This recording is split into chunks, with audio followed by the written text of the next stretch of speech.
Welcome to 11th standard English medium again. So we are going to discuss about the chapter number 5, the ailing planet, the green movements role. Let's start the second video. So it has been well said that forests precede mankind, deserts follow. The world ancient patrimony of tropical forests is now eroding at the rate of 40 to 50 million acres a year. So precede means come before, patrimony means inheritance, और eroding means gradually destroying. तो it has been well said that, यहाँ पे कहा गया है कि मनुष्य के आने से पहले वन होते हैं, उनके जाने के बाद डिजर्ट बन जाते हैं. यानी कि मनुष्य के आने से पहले वन होते थे और उनके जाने के बाद डिजर्ट हो जाते हैं. संसार की एंशियंट पैट्रिमनी धरोहर है वो डिस्ट्रॉय हो रही है. 400 से लेकर 500 लाख एकड़ एक साल में खराब डिस्ट्रॉय हो जाती है. And the growing use of dungs for burning deprives the soil of an important natural fertiliser, और गोबर को जलाने के लिए प्रयोग होने से भूमि महत्वपूर्ण प्रकृति से वंचित हो जाती है. The World Bank estimate that 5-fold increase in the rate of forest planting is needed to cope with fuel wood demands in the year 2000. तो यहाँ पे जो वर्ल्ड बैंक अंदाज लगाता है कि 5 गुना इंक्रीज चाहिए ये फॉरेस्ट को लगाने में, जो एक्सपेक्टेड लकड़ी की डिमांड होनी है 2000 साल में. यानी कि अभी तो 2020 चल रहा है, तो ये लेसन जो है उसके 19th सेंचुरी का है. तो यहाँ पे कहा गया है कि मनुष्य के आने से पहले फॉरेस्ट होते हैं और उनके जाने के बाद फॉरेस्ट डिजर्ट हो जाते हैं. तो संसार की एंशियंट पैट्रिमनी धरोहर है वो डिस्ट्रॉय हो रही है. 400 से लेकर 500 लाख एकड़ एक साल में डिस्ट्रॉय हो जाता है, और गोबर को जलाने के लिए ये प्रयोग होने से भूमि महत्वपूर्ण प्रकृति से वंचित हो जा रही है.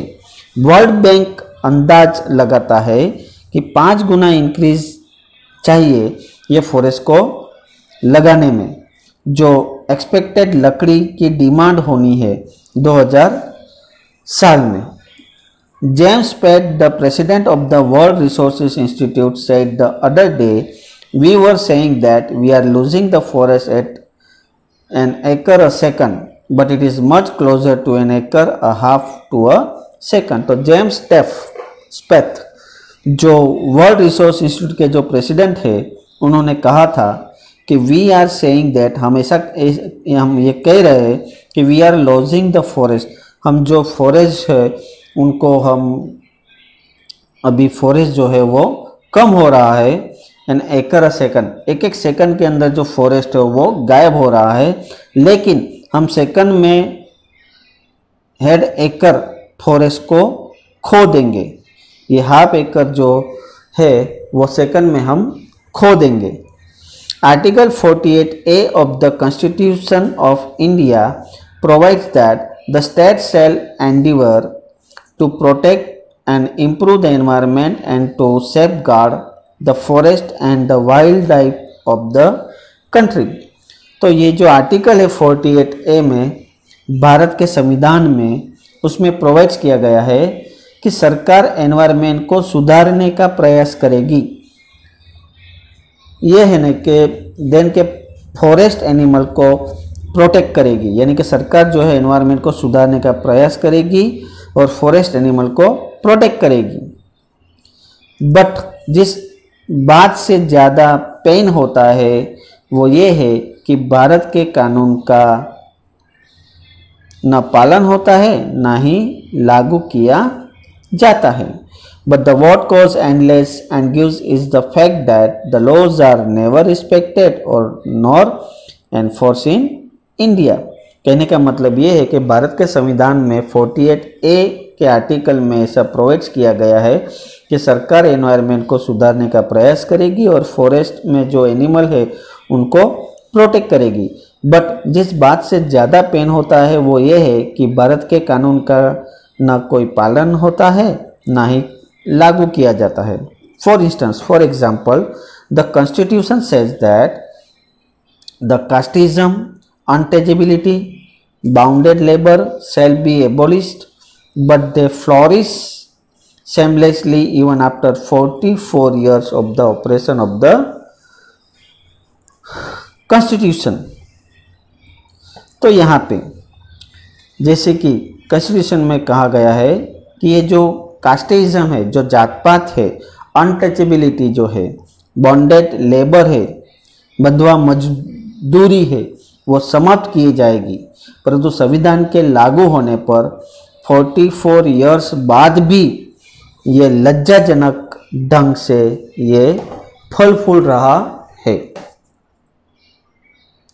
A recent report of our Parliament's Estimate Committee has highlighted the near catastrophic depletion of India forest over the last 4 decades। तो यहाँ पे जो रिसेंट रिपोर्ट जो है पार्लियामेंट एस्टिमेट कमीशन के द्वारा हाईलाइट किया गया हुआ है कि भाई ये जो बड़े की खतरनाक तरीके से ये कमी हो रही है, जो हमारे नज़दीक जो है वो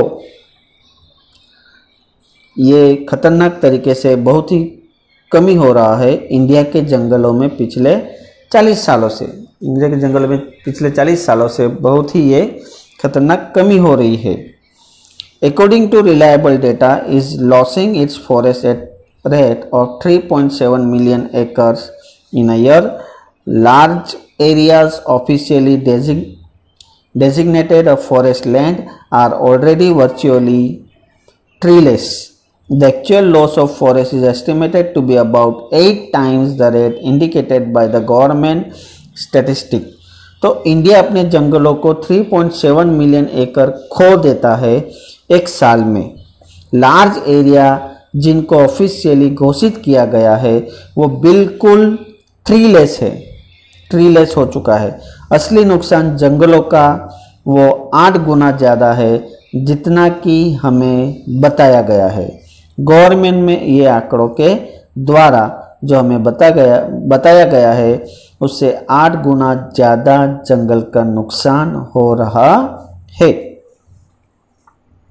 A 3-year study using satellite and aerial photograph conducted by the United Nations warns that, तो 3 year स्टडी के बाद जो सैटेलाइट यूज़ किया और aerial photography conduct United Nation द्वारा जो किया गया था, उन्होंने वार्न किया है कि the environment has deteriorated so badly.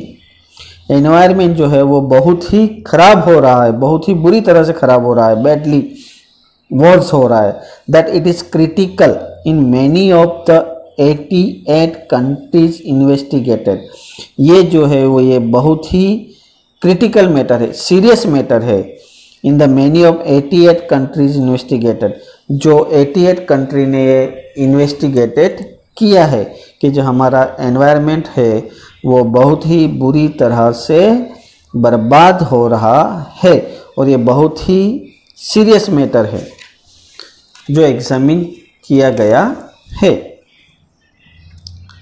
There can be no doubt that the growth of the world population is one of the strongest factors distorting the future of human society। तो इस बात में कोई doubt नहीं है कि world की बढ़ती हुई पॉपुलेशन समाज के भविष्य को बिगाड़ने वाले बड़े कारणों में से एक है। It took mankind more than a million years to reach the first billion। प्रथम 1 अरब संख्या पहुंचने में मानव जाति को 10 लाख ईयर्स लगेंगे। That was the world population around the year 18th century। और ये जो 18th सेंचुरी उस समय वर्ल्ड की पॉपुलेशन इतनी थी 18 साल में। बाय द ईयर 19 और 19 के साल में a second billion was added. Second billion जो है वो ऐड किया गया है। And 20th century has added another 3.7 billion, और 20th सेंचुरी में पॉपुलेशन को 3.7 बिलियन से एडिट किया गया है। The present world population is estimated 5.7 billion, और हाल में जो प्रेजेंट वर्ल्ड पॉपुलेशन जो है आंकड़ों के दरमियान वो 5.7 बिलियन है। Even 4 days the world population increase by the 1 million, और ये एवरी 4 days जो वर्ल्ड पॉपुलेशन जो है वो 1 मिलियन इंक्रीज हो रही है। यानी कि इस बात पे कोई डाउट नहीं है कि वर्ल्ड की बढ़ती हुई ये जो पॉपुलेशन है वो समाज के भविष्य को बिगड़ने वाले बड़े कारणों में से एक है। प्रथम एक अरब संख्या पहुंचने में मानव जाति को 10 लाख ईयर लगे थे। उस समय वर्ल्ड पॉपुलेशन इतनी थी 18 सालों में। फिर 19th सेंचुरी में 2 बिलियन ऐड हुआ। 20th सेंचुरी में 3.7 बिलियन पॉपुलेशन को जोड़ दिया है। प्रेजेंट जो वर्ल्ड पॉपुलेशन एस्टिमेट है वो 5.7 बिलियन है, और एवरी 4 days जो है वो world population increase 1 million increase हो रहा है। तो fertility falls as incomes rise, education spreads and health improves, thus development is the best contraceptive. तो जो प्रजनन शक्ति है, fertility means the state of being fertile, उपजाऊपन, और contraceptive means drug device use to prevent pregnancy और गर्भ निरोधक। तो जो ये प्रजनन शक्ति है वो कम होती है जैसे लोगों की इनकम बढ़ती है, एजुकेशन फैलती है और हेल्थ इंप्रूव होता है। लेकिन संसार को रोका जा सकता है तो डेवलपमेंट से ही रोका जा सकता है। जैसे जनसंख्या बढ़ रही है वैसे ही डेवलपमेंट पॉसिबल नहीं है। तो यहाँ पे जो प्रजनन शक्ति है वो कम होती है जैसे लोगों की इनकम बढ़ती है, एजुकेशन स्प्रेड होता है, फैलता है, हेल्थ इंप्रूव होती है। लेकिन संसार को रोका जा सकता है, डेवलपमेंट से ही रोका जा सकता है। जैसे कि जनसंख्या बढ़ रही है वैसे ही डेवलपमेंट पॉसिबल नहीं है। Thus development is the best contraceptive, but the development itself may not be possible if the present increase in numbers continues। अगर इस तरह से अगर नंबर कंटिन्यू हुआ तो डेवलपमेंट पॉसिबल नहीं है। The rich get richer and the poor beget children which condemns them to remain poor। अमीर आदमी अमीर होता जा रहा है, गरीब बच्चे ज़्यादा बच्चे पैदा करते जा रहे हैं, इसी वजह से गरीब रहे हैं। More children does not mean more workers, merely more people without work। Condemns means dooms, force them to accept difficult। तो ज़्यादा बच्चों का मतलब ये नहीं है कि ज़्यादा वर्कर्स है, इसका मतलब है ज़्यादा लोग बिना काम के। It is not suggested that human being be treated like cattle and compulsorily sterilised, but there is no alternative to voluntary family planning without introducing an element of coercion. Voluntary means acting by choice, स्वेच्छा। Alternative means offering a choice. तो यहाँ पे अमीर आदमी ज़्यादा अमीर हो रहा है, गरीब जो है वो बच्चे पैदा करते जा रहे हैं, इसी वजह से गरीब वो लोग हो रहे हैं। तो ज़्यादा बच्चों का मतलब ये नहीं है कि ज़्यादा वर्कर्स है, इसका मतलब ये है कि ज़्यादा लोग बिना काम के हैं। मनुष्य के साथ पशु जैसा बर्ताव किया जा रहा है और उन्हें जबरदस्ती बाज बना दिया जाए, लेकिन बिना जोर जबरदस्ती से अपनी इच्छा अनुसार परिवार नियोजन करने जैसा कोई विकल्प नहीं है। The choice is really between control of population and perception of the poverty. तो यहाँ पर जो है हमें चॉइस करनी है, जनसंख्याओं को नियंत्रित करें या लगातार गरीबी में रहे। The population of India is estimated to be 920 million today, more than the entire populations of Africa and South। तो पॉपुलेशन ऑफ इंडिया का एस्टिमेटेड किया गया 920 बिलियन टुडे, आज जो एस्टिमेटेड किया गया है 920, more than the entire population Africa और साउथ अमेरिका से भी ज़्यादा। अगर ये दोनों मिल जाए फिर भी हमारे यहाँ पॉपुलेशन जो है वो 920 मिलियन है। No one familiar with the condition in India will doubt that the hope of the people will die in their hungry hutments unless population control is given topmost priority। जिन्हें India की condition का ज्ञान है उन्हें कोई भी बात का डाउट नहीं करेगा कि जब तक जनसंख्या नियंत्रण को सबसे ऊंची प्राथमिकता नहीं दी जाती, लोगों की आशाएं उनकी भूख झुपड़ियों में ही दम तोड़ देगी। For the first time in human history, we see transcending concern the survival not just of people but of the planet। तो for the first time in human history में ना केवल लोगों की बल्कि पृथ्वी के बल की अस्तित्व के बारे में ज़्यादा चिंता है। We have begun to take a holistic view of very basis of our existence। और हमें अपने अस्तित्व को अब अन्य जीवों के अस्तित्व से जोड़कर देखना शुरू कर दिया है। The environment problems does not necessarily signal our demise, it is our passport for the future। तो पर्यावरण की समस्या हमारे अंत का पक्का संकेत नहीं है, यह हमारे भविष्य में प्रवेश करने के लिए एक पासपोर्ट है। Demise means and. The emerging new world vision has ushered in the era of responsibility. और नए संसार के सपने ने रिस्पॉन्सिबिलिटी के युग को शुरू कर दिया है। It is a holistic view, an ecological view, seeing the world as an integrated rather than a dissociated collection of parts। ये हमारा सार्वत्रिक व्यू है, पर्यावरण वाला व्यू है। संसार के प्रति हम दुनिया को देखते हैं और उसके साथ है, ऐसा नहीं देखते कि अलग अलग हिस्सों से जुड़ा हुआ संग्रह है। हम दुनिया को एक भाग में एकत्रित होकर देखते हैं। Industry has a most crucial role to play in this new era of responsibility. ये जो इंडस्ट्री जो है उसने बहुत इम्पोर्टेंट रोल प्ले किया है एक जवाबदारी, एक न्यू युग की जवाबदारी में। What a transformation would be affected if more business share the view of the chairman of DuPont, M.R. as Woodland, who 5 years ago declared himself to be the company's chief environmental officer.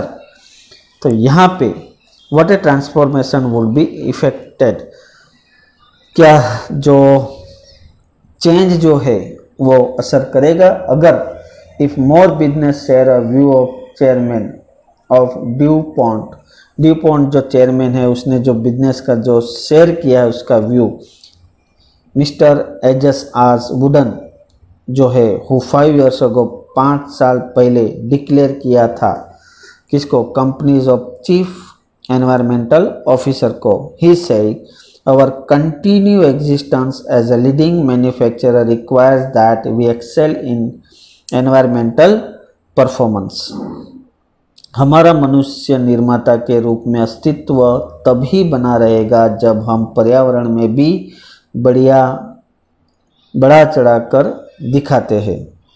Of all the statements made by Margaret Thatcher during the year of her prime ministership, none has passed so decisively into the current coin of English uses as her. No generation has freehold on this earth. All we have is a life tenancy to live or work in a rented building